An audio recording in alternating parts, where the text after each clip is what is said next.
We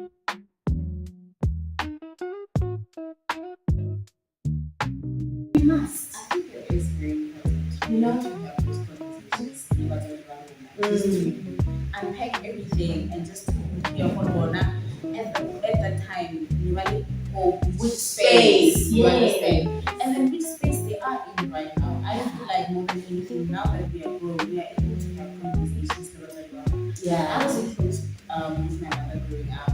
But now that I'm older, I feel like there's certain conversations that we can have, we can talk about. And it's very important to really go back. Hello, my name is Queens. My name is Leo, and today I am with KHOLOKGADITALKS. Hello, hi. And today, very, very special is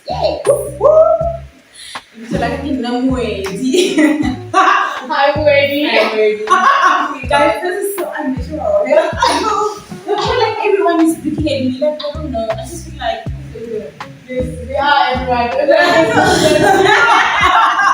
And yes, you are now tuned into Milk and Honey, the female movement.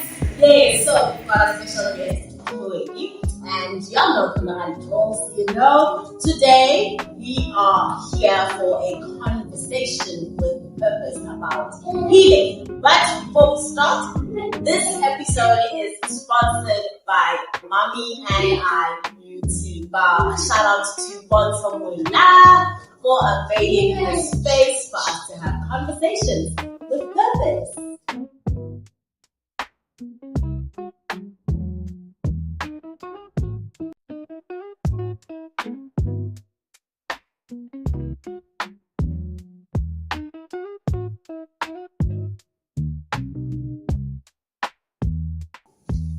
So, ladies, how are you today?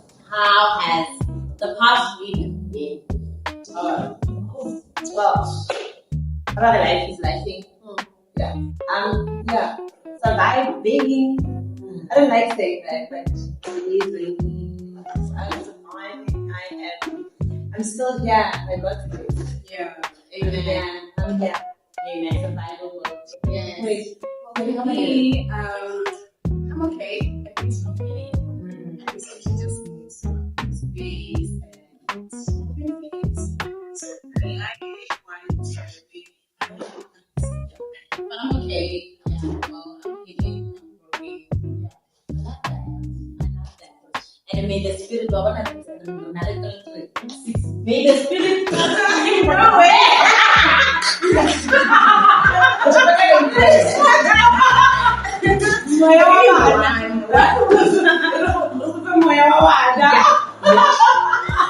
Well, that's beautiful, ladies. I am also doing well. This week has been a rather very interesting for me, just unpacking this conversation with everyone. I think I just stepped out of my comfort zone as well in terms of content creation. So, the video that I did this week was really out of my comfort zone. That was Thank you so much. I didn't know what I was doing, but I knew that I'm on a journey of healing and just coming out of my comfort zone. That was beautiful. So, it's uncomfortable week.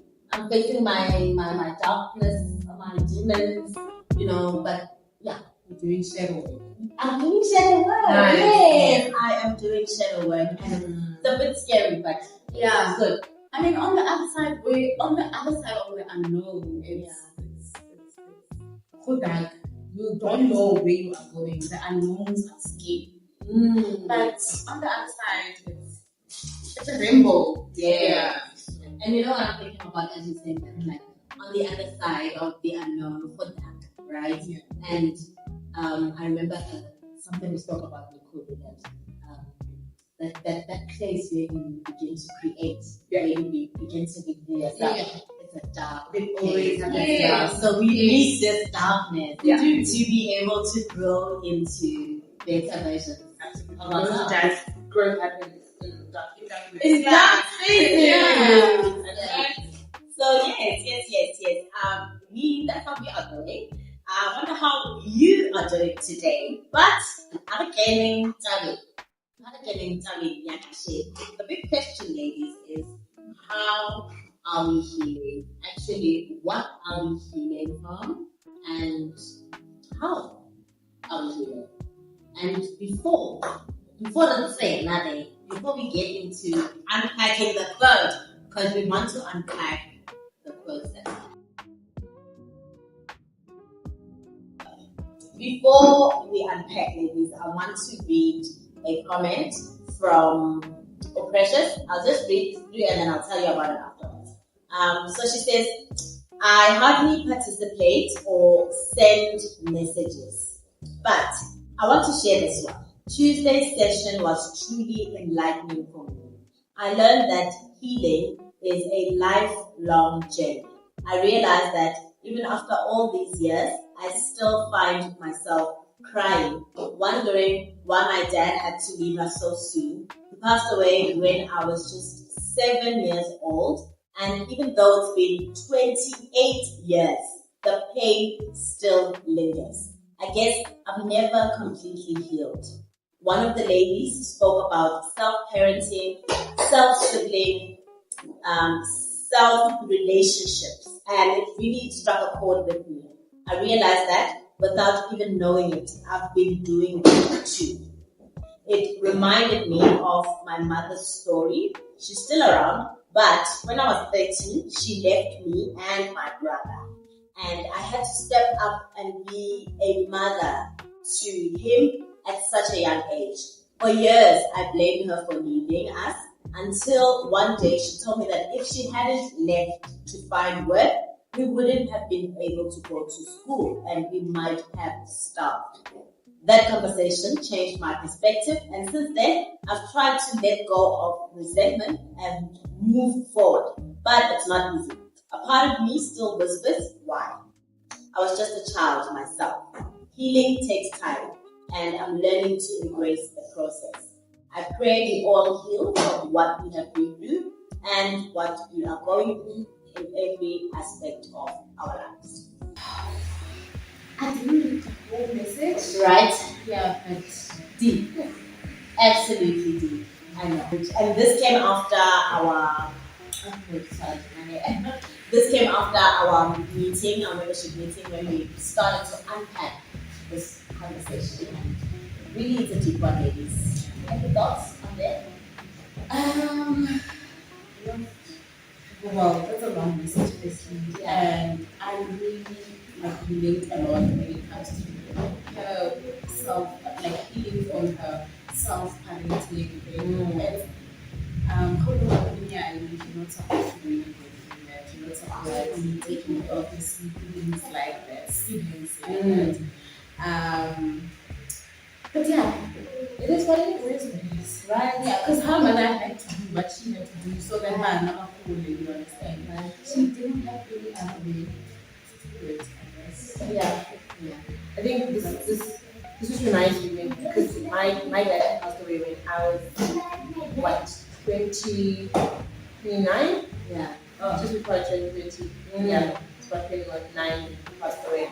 And when it was because he's always been for 29 years he was there, so not having him there was like a shock to my sister.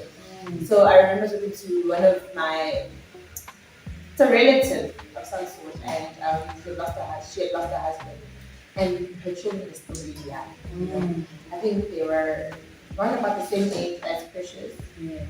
And I thought I could relate at the time, but she had said to me, I'm sorry, but I don't think it's relatable in terms of my kids are losing their dad at this age. You got 29 years with your dad. And it hit me. I'm like, what? Pain is real. And not to say for me losing my dad at 29 was better. Yes. But it was definitely, it is worse. Yes. To lose when you're 7. Because then you only got 7 years. Yeah. And honestly, there's so much. And I was having this conversation with someone a week ago with regards to how she lost her dad also at a young age. Yeah. And I had said to her, that 7 years that you had with him, Yeah. there is so much of him now in your old age that comes up that you are not really seeing. But there's certain things that some people will say, no, other dad, you'll end up in this space, or other dad is going to happen to you. But when you realize that in that 7 years that you had, the first beginning of your life, that 7 years that you had, the lessons that he had cemented in you at that time, the love, the presence, it definitely does show up. It shows up a lot when you're older. Yeah. It shows up in when you're going to raise. You don't realize it because we hardly ever sit down and say, no, I didn't like this. But then you just see yourself naturally becoming that person, and you don't know where it comes from. But if you sit down and unpack, you realize, right, you know, another clear memory. Papa used to say certain things, or there's a memory that stuck with you that literally helped you grow. So even with Precious saying, right, she had two siblings, and she had to mother her sibling.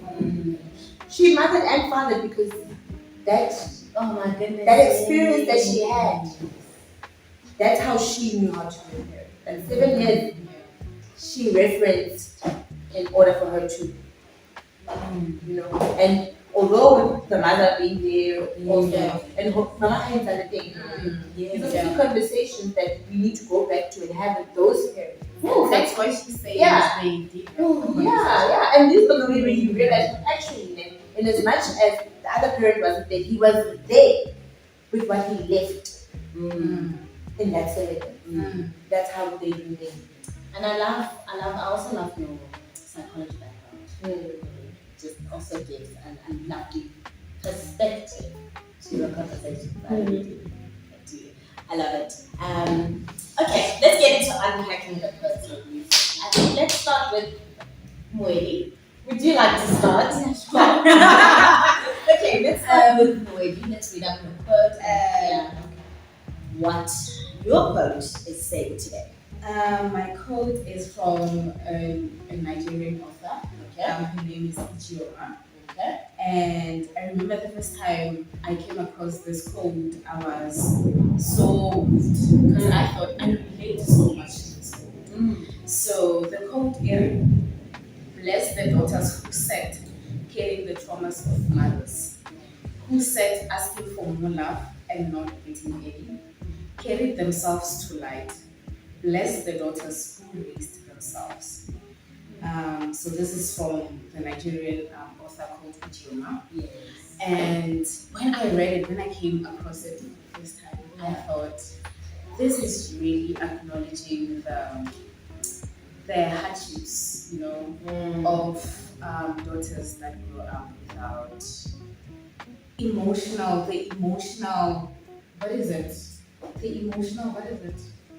emotional support, emotional support from, you know, from Mutwadi maybe. Yes. So what it does is that it just acknowledges the hardships that we go through, and at the end of the day, it also celebrates the ability to grow, to forge your own path, to heal also. So whenever you're going through traumas, instead of just thinking it's the end. However, when you look onto the other side of the unknown, there's a rainbow, and you can always forge your own path. So the growth is just about. Absolutely, that's a beautiful Yeah. That's a beautiful word. Yeah, you know, I adore you. I remember I had a little. I don't like saying I argue with people because I like people need to argue with mirrors. Yes. Like go argue with the mirror and then argue with the mirror. So I think with this quote for me, a lot of people, you know, especially like you mentioned, I love that you mentioned that emotional support. We, you know, there's certain experiences that are tied to certain times, and we can't take that away from it. You know, so how our mothers were raised is absolutely not how we were raised. Yeah. And how we're raising our children, absolutely not how our mothers raised us. Yeah. Different times, different situations, different. I mean, just putting it on a lighter note, like this cell phone. Yes. A 4-year-old is navigating through your cell phone as if he can read his name. A 1-year-old. As if they can read. You know what I'm saying? Yeah. And then now we're talking about parents who needed to, like, Precious had mentioned also in her quote, because I feel like your quote and Precious, they also quite relate. How she said her mom had to leave. She didn't get the emotional support from her mom. But at that time, what she knew, the resources that she had, the amount of knowledge that was given to her as a black female. Do you understand? So they were working at a time, especially then, where being a black female was basically a curse.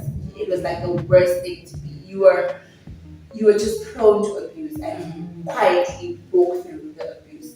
So there's certain things that, especially now, going into the healing part. So when I hear your quote, it just says to me that we need to forgive them for not to say for forgiving them as if the parent was a horrible person themselves and they were horrible, but forgive them for not. We're not even saying forgive them, but we need to acknowledge. We need to acknowledge what they had, who they were at the time. What did my mom do for me at that time with what she could? Because her leaving me, it's not that she left me because she hated me or she, we lost her son, she's going to party, or she had to go to fend for us to eat. So I think also we also need to find it in our hearts to forgive ourselves for seeing that as a bad thing. Because we tend to now be hard on the mother. The mother didn't. We have that option to say, no, come on, there's Kanadidi Sasa. You know, we have so many things now. There's programs for power, body. There's so many things. There are programs that allow you to get into a safe space, live with your children, and they will provide you with the food and the shop. Yeah, I had the names, but definitely a lot of programs that take in moms and children, and then they let you get on your feet, and then you walk out of the space. There's certain programs that are there. So, like at the time, no, they were. They did what they could do with what they knew, with what they were taught. By the way, education was not for women at the time. Education wasn't really freely given. If you were a woman, you were meant to be controlled. Okay. You know, you were married off at 12, 15 at the time. You know, so education wasn't with what they knew, with what they had. And the fact that we survived with the madness. You know, so it's a beautiful quote, and that definitely that is also the edge. You need to forgive yourself to say these people also what they knew, what they had. I love that. Very powerful. I love that too, and I think the mother wound conversation is a very deep one, because now it's a sensitive one, and in that sensitivity, I also want us to also acknowledge that the pain was there. It happened. I love your how you wrapping it up with what they could. That they knew, what they knew how, they did that, and they won't just call you out. To which point. However, how do we start to heal ourselves fully in that department? Like, at some point I am observing the relationship between mother and daughter just being so scary, in a sense that there are so many things that you are observing about your parents where but how do we speak? How do we begin to have those conversations about that? Because I feel like as much as it was a different time and it was uncomfortable, and maybe this thing of not wanting to talk. like I don't want to talk about that. I don't want to open that But part, you know. Sorry, I come from an abusive background, and after my father did not suffer for 7 years, around 7, 8, I could not unpack that conversation. I still can't unpack that conversation, right? So I think I'm also curious about when we are healing the mother wound. It's okay that we understand, but where do we find that line for us to also be heard? I think, you know, is it even worth that in the journey of healing, because we must. I think it is very important You know? to have those conversations, just to unpack everything and just to hear from Bona at the time, you really or which space you Yes. understand. And then which space they are in right now. I feel like more than anything, now that we are grown, we are able to have conversations about I Yeah. wasn't close with my mother growing up. But now that I'm older, I feel like there's certain conversations That we can have. we can talk about. And it's very important to really go back and just unpack it. Yeah. I think finally, with my quotation, if you don't mind. Let's get into your quote. My quote. I got it from a movie. One of my favorite movies on the Facebook called Pain Must Be Felt. So something happens that I don't know, don't like spoiling movies. No, just give us the story.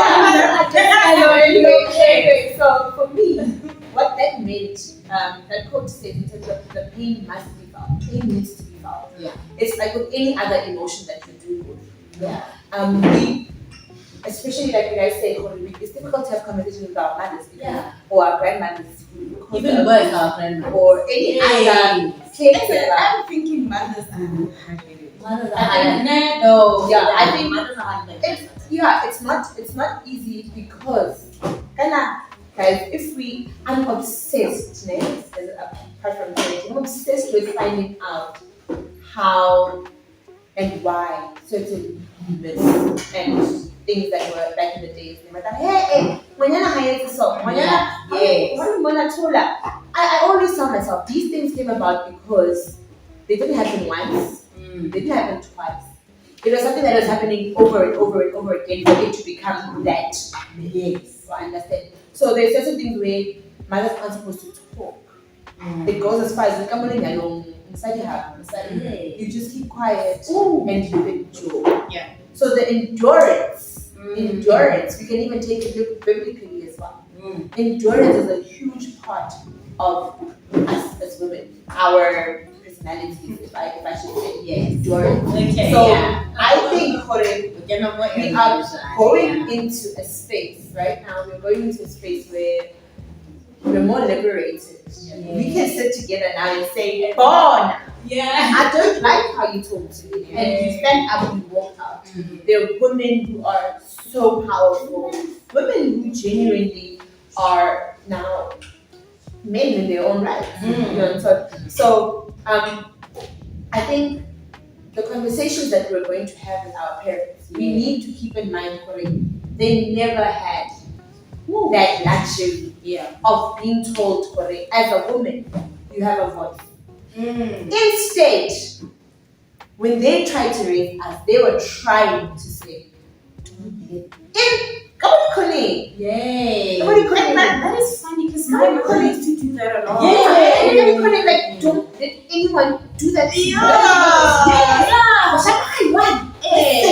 And they were not saying in front of male figures because they were those women marrying. How if you can come and whatever, when you get to that room, where they give you the room, whatever, right? They'll be like, Masaji, and the mother will come to you guys with secrecy and say, girl, make your own money now.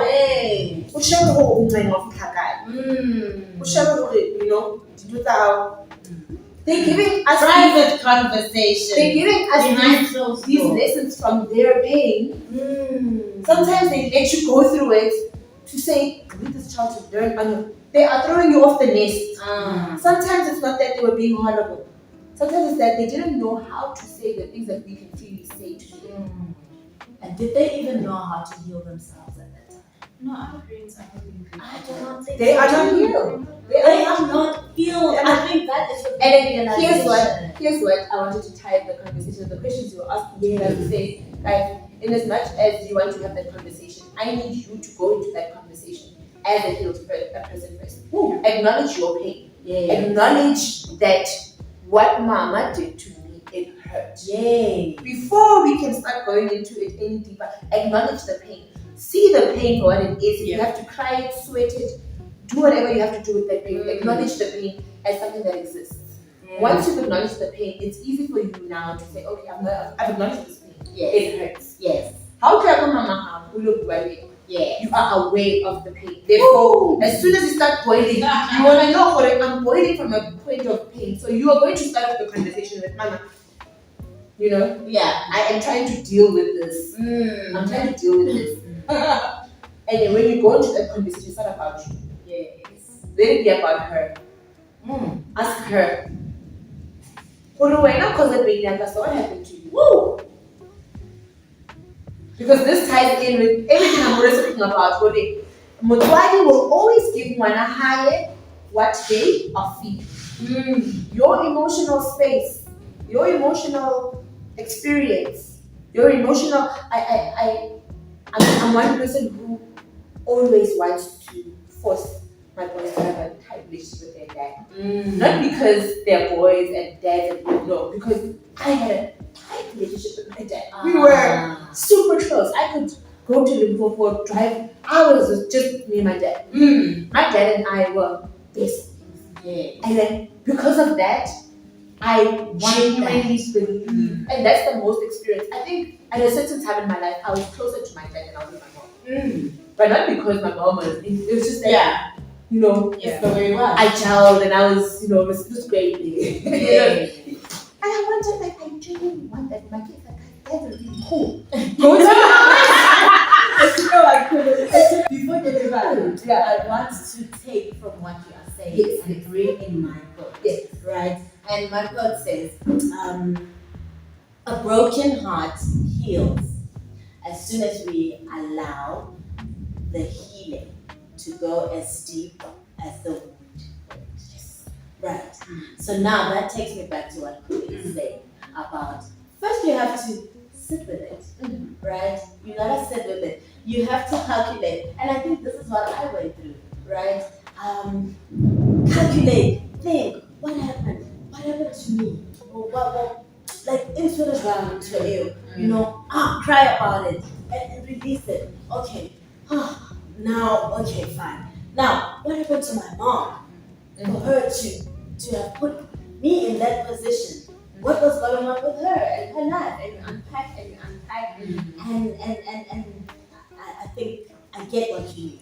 I get what you mean. You sit with it and you really look and you're really careful about how you go about the conversation, because now it's not about you and your anger. It's about healing. It's about and about peace. Yes, what happened to you? How no combat more, how and all of that. The question is what happened to you? Because Fanaji, you know what happened. You people, we're sitting here. Yeah. You caused the pain. You know what you did. I know what you did. You know, I sat down and I was like, "Ooh, that really hurt." That really hurt. I sat in it. What happened to you because you haven't sat in it? That's why we do it too. There's another coach that goes on and on again. Hurt people. Hurt people. I was thinking about the thing you But it's supposed to Hurt people hurt people. And it's something that kind of it's so like cause and effect. It's cause and effect because also when I spoke to my mom about this one thing, my mom liked to shout about me. Even coming back to school from school, or I didn't do well, go home and watch school.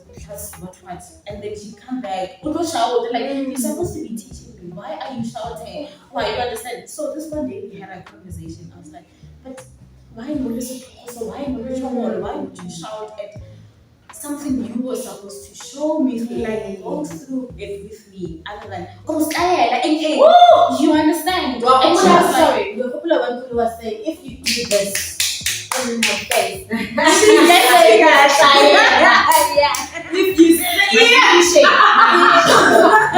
yeah, and I don't like it. Was this lady next door to mine? yeah. Where I recently moved, and she shouts a lot. I was like, no, bro, like you can't be shouting Gomana at the same time. One would like a self-speak away, but I'm shout. I feel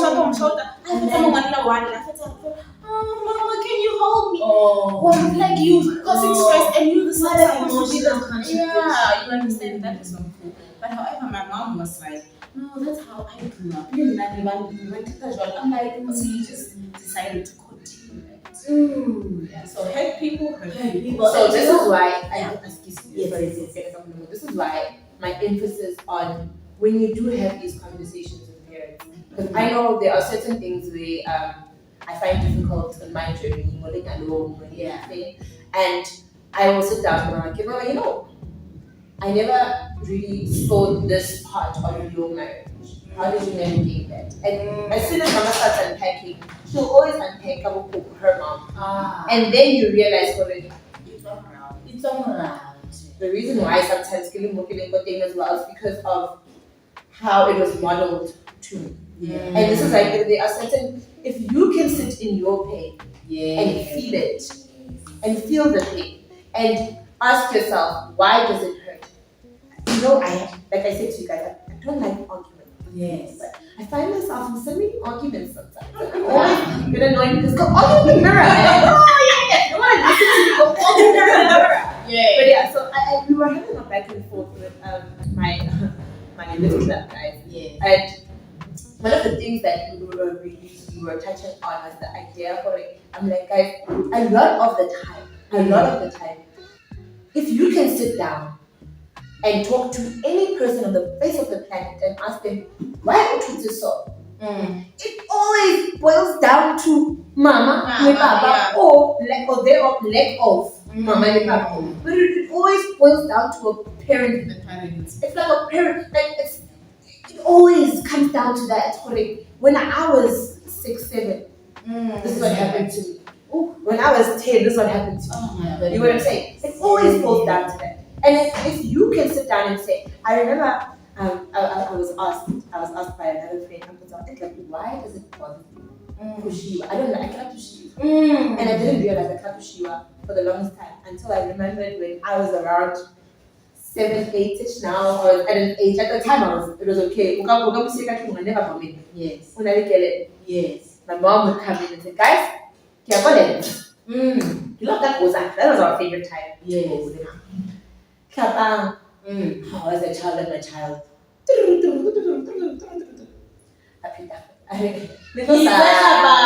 And my mom was like, whoever I want. I think I can see the scratch.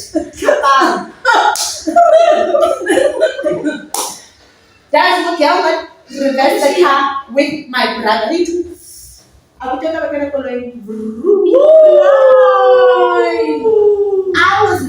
was so hurt. Oh my God. I'm a child, granted, get hurt by everything.